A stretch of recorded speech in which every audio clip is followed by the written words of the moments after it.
Baik, selamat malam Bang. Selamat malam juga. Aduh, mohon maaf Bang, mengganggu Bang. Iya nggak apa-apa. Jadi gini Bang, saya sebenarnya ada yang saya bertanya-tanya kepada Abang kan. Ya boleh. Ini mengenai bagaimana komunikasi kita saat pandemi ini. Jadi sebelumnya kami disuruh dari kampus kami, dari pelajaran kecakapan antarpersonal Pak. Iya. Kami disuruh untuk mewawancarai salah seseorang atau bisa dibilang para ahli gitu yang sudah mengerti lah tentang komunikasi saat pandemi ini gitu. Oh boleh. Jadi komunikasi saat pandemi ini Pak, sorry maaf Bang ya atau Bapak ini dulu. Ya boleh panggil abang aja nggak apa-apa. Ya udah oke. Jadi komunikasi saat pandemi ini Bang sangat berbeda dari biasanya ya Bang. Iya betul. Karena itu disebabkan karena pandemi atau bekerja dari rumah atau work from home. Iya. Atau kalau kita masih ini adalah belajar dari rumah gitu. Iya betul. Dan sebagainya. Yang biasanya kita berkomunikasi secara langsung baik di tempat kerja maupun di ruang kelas gitu Bang. Iya betul. Jadi saat pandemi ini masyarakat sangat menggunakan atau lebih kebanyakan menggunakan media sosial Iya. itu untuk berkomunikasi pada saat ini, karena pada saat ini kita tahu itu karena banyak yang diterapkan namanya social distancing, jadi kita harus menjaga jarak gitu. Iya betul. Jadi langsung saja lah Bang ya. Iya, Saya mau boleh. bertanya ini Iya. pertanyaan pertama itu mengenai Oke, silakan aja. bagaimana pengaruh komunikasi sosial saat pandemi ini Bang? Oh. Bagaimana pendapat Abang tentang itu? Oh baik. Sesuai dengan pertanyaan abang, pertanyaannya tadi bagaimana sih pengaruh komunikasi sosial saat pandemi ini ya? Baik, jawaban ini menurut saya yaitu pandemi ini membuat kita menjadi dilema, terutama dalam cara berkomunikasi kita dengan sesama kita. Dan hal itu dapat memengaruhi komunikasi kita karena pandemi ini merupakan wabah yang memberikan dampak yang besar di seluruh sektor kehidupan bagi semua masyarakat yang ada di setiap belahan dunia. Masyarakat mau tidak mau itu harus beradaptasi dengan peraturan yang dikeluarkan oleh pemerintah demi keamanan dan keselamatan diri masing-masing. Nah, proses penyesuaian itu pun ada banyak bentuknya. Contoh kecilnya itu dimulai dari tagar stay at home atau tetap di rumah. Iya Pak. Lalu dalam bentuk kata social distancing yang direu-reukan di seluruh penjuru dunia. Nah, di era pandemi ini berpengaruh terhadap pola komunikasi sosial khususnya melalui media online. Nah, dahulu sebelum ada pandemi ini, masyarakat itu selalu mengesampingkan komunikasi melalui media online. Iya betul. Dikarenakan komunikasi melalui media online bukanlah hal yang efektif untuk dilakukan ketika itu berkaitan dengan jarak yang dekat, tetapi sebaliknya. Komunikasi melalui media online ini penting untuk dilakukan ketika berkaitan dengan jarak yang jauh seperti di luar kota. Iya betul sekali. Nah, sekarang setelah adanya pandemi, masyarakat memutar balik pola komunikasi sosial mereka dari keadaan A ke keadaan B. Nah, perkembangan pola komunikasi sosial itu tersebut semakin lama pun tergeser jenisnya tanpa kita sadari. Kayak gitu sih menurut saya. Jadi Bapak tadi mengatakan bahwa sebelumnya adalah kalau sebelumnya kita berkomunikasi secara langsung gitu kan. Iya. Dan pada saat pandemi ini kita harus gimana ya? Kita tidak bisa menghindari dengan komunikasi melalui media online itu. Iya betul sekali. Jadi saya mau bertanya lagi seperti apakah perubahan komunikasi sosial itu khususnya melalui media online Pak? Baik. Pertanyaannya seperti apakah perubahan komunikasi sosial itu yang berubah melalui media online? Iya betul Pak. Nah, kalau kita pikir-pikir, pola komunikasi sosial yang berubah menjadi digitalisasi melalui media online seperti penggunaan WhatsApp, Instagram, Facebook, dan sebagainya tersebut pun berkembang secara pesat selama adanya pandemi COVID-19 ini, yang dimana akhirnya dapat menjadi sebuah kebiasaan baru di tengah-tengah masyarakat. Nah, penciptaan budaya baru akibat pola komunikasi sosial melalui media online ini tidak dapat terelakkan dan hal ini bersifat secara tidak sadar atau alami. Kayak gitu sih. Terus kalau komunikasi ini, apakah komunikasi lewat media online ini harus dilakukan atau tidak Pak? Baik. Untuk pandemi ini gitu. Komunikasi lewat media online harus dilakukan.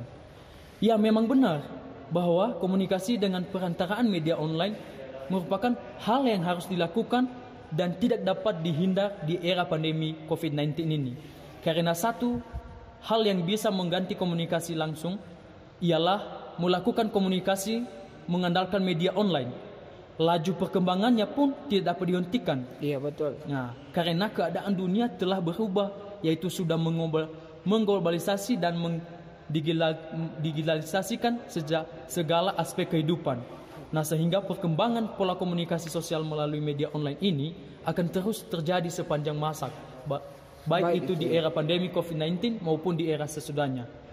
Nah, walaupun pada akhirnya ada titik jenuh dari perkembangan pola komunikasi sosial melalui media online di era pandemi COVID-19 ini, yaitu adanya rasa rindu terhadap aktivitas bercengkrama ria dengan teman juga keluarga yang jauh.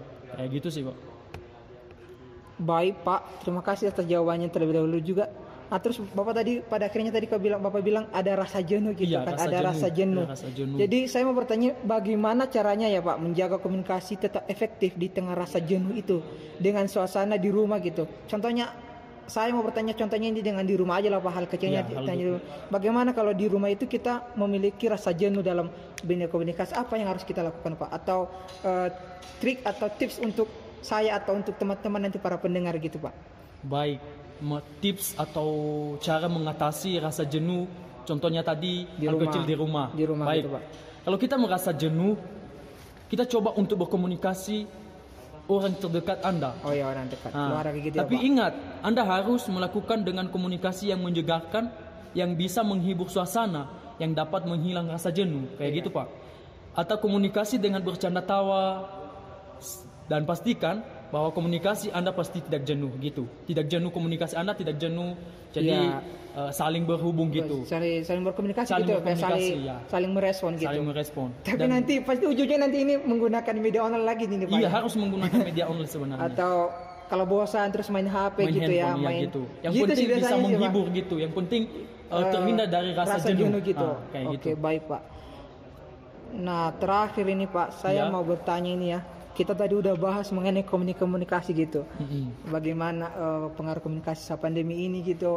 Bagaimana cara kita menghilangkan rasa jenuh gitu. Khususnya nih yang kita ini yang sering di rumah gini Pak. Oh iya. Soalnya udah berapa bulan nih di rumah terus Pak. Waduh. Jadi saya mau bertanya ini Pak, bagaimana kan Bapak ini udah bekerja kan. Iya. Jadi bagaimana komunikasi yang efektif saat pandemi ini dalam dunia pekerjaan Pak. Baik, gitu. ini mengenai tentang komunikasi pada saat pandemi, saat khususnya dalam dunia pekerjaan gitu Pak. Baik, keterampilan komunikasi yang kurang baik itu dapat merusak suatu hubungan. Iya, pasti sangat kan? betul sekali Pak. Komunikasi itu kalau tidak baik itu bisa merusak sebuah hubungan. Iya betul. Nah, namun mau tidak mau kita itu harus mempersiapkan diri. Kita harus mempersiapkan diri untuk bisa menghadapi krisis dengan sebaik mungkin. Nah, salah satu cara yang bisa kita lakukan ataupun trip kita yaitu pertama tetap berempati dan bersimpati. Artinya di sini kedua sikap ini sangat kita perlukan dalam hal apapun di kehidupan. Di sini kita tunjukkan sikap simpati dan empati kepada orang-orang yang sedang mengalami krisis atau jika krisis tersebut terjadi pada kita. Iya betul. Nah, kita juga perlu bersikap simpati dan empati kepada pihak-pihak yang terlibat dalam krisis ini.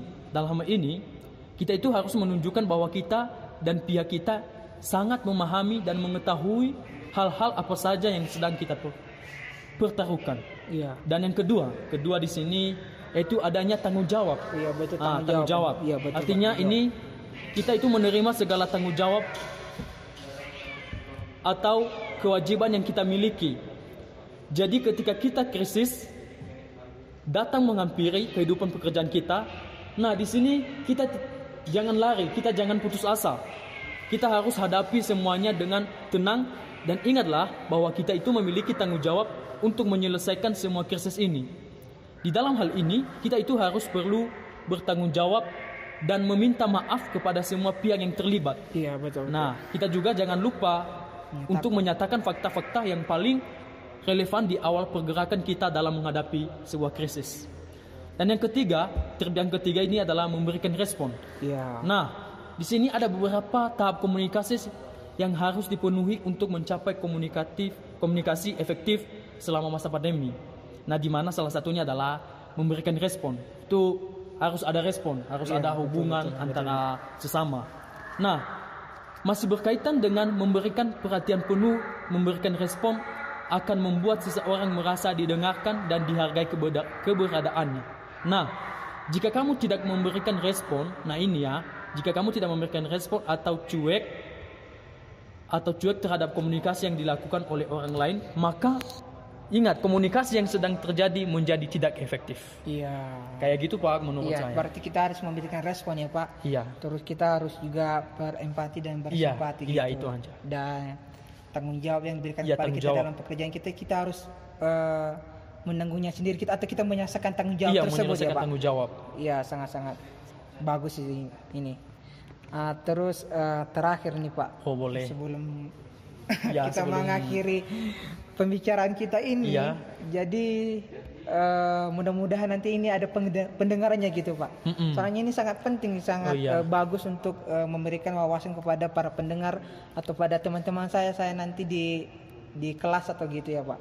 Boleh. Jadi saya mau sebelum mengakhiri pembicaraan kita ini ya, saya mau bertanya kepada Bapak atau tolong memberikan tips atau pesan untuk para pendengar atau para pendengar nanti untuk video atau audio ini Pak. Gimana? Nah, menurut saya sih hal yang bisa kita lakukan untuk sekarang ialah itu lebih mendekat diri kepada Tuhan. Iya. Agar terhindar dari COVID-19 ini ya. Kita harus menjaga kesehatan. Iya, menjaga kesehatannya, ya, menjaga kesehatan, terus berdoa gitu. Iya, oke. Dan kita itu memaksimalkan kegiatan komunikasi secara positif. Ya, baik Pak. Melalui media online dengan baik dan benar. Serta kita itu harus tetap mengamati setiap perkembangan pola komunikasi sosial melalui media online, baik itu di saat pandemi ini maupun sesudahnya. Atau kata lainnya, harus update, karena komunikasi merupakan suatu kegiatan yang mana kita sebagai makhluk sosial itu harus melakukan kegiatan dalam kehidupan sehari-hari, baik itu melalui media online maupun tidak. Jadi intinya kita itu harus selalu komunikasi yang baik secara positif. Dan intinya ini yang utama sih ini mendekatlah diri kepada Tuhan. Iya baik, gitu itu sih. harus penting itu. Iya, harus penting itu. Itu aja sih trip dari saya. Jadi terima kasih Pak telah menjawab beberapa pertanyaan dari saya. Jadi dari pertanyaan saya itu saya mengerti bahwa memang pada saat pandemi ini memang kita lagi susah-susahnya Iya, ya Pak. susah-susah. Karena kita terhindar dari atau karena jarak inilah, karena jarak atau social distancing ini, jaga jarak ini membuat komunikasi yang biasanya tadi kita berkomunikasi face to face secara langsung, bertemu secara langsung. Dan saat ini kita harus harus menggunakan media online itu untuk berkomunikasi karena jarak gitu. Jadi terima kasih Pak yang juga telah memberikan beberapa cara yang efektif untuk berkomunikasi, mulai dari kita harus berempati dan bersimpati, kita harus bertanggung jawab. Kalau ini dalam dunia pekerjaan kita harus bertanggung jawab atas yang diberikan kepada kita gitu, dan saling memberikan respon. Dan terima kasih sebanyak-banyaknya Pak atas jawaban ini. Mudah-mudahan pekerjaan Bapak semakin lancar, Bapak semakin diberkati Tuhan, dan pekerjaannya juga lancar gitu, dan komunikasi kita tetap baik dan berjalan baik. Terima kasih Pak, saya ucapkan selamat malam Pak ya. Terima kasih atas waktunya Pak. Ya, sama-sama, terima kasih.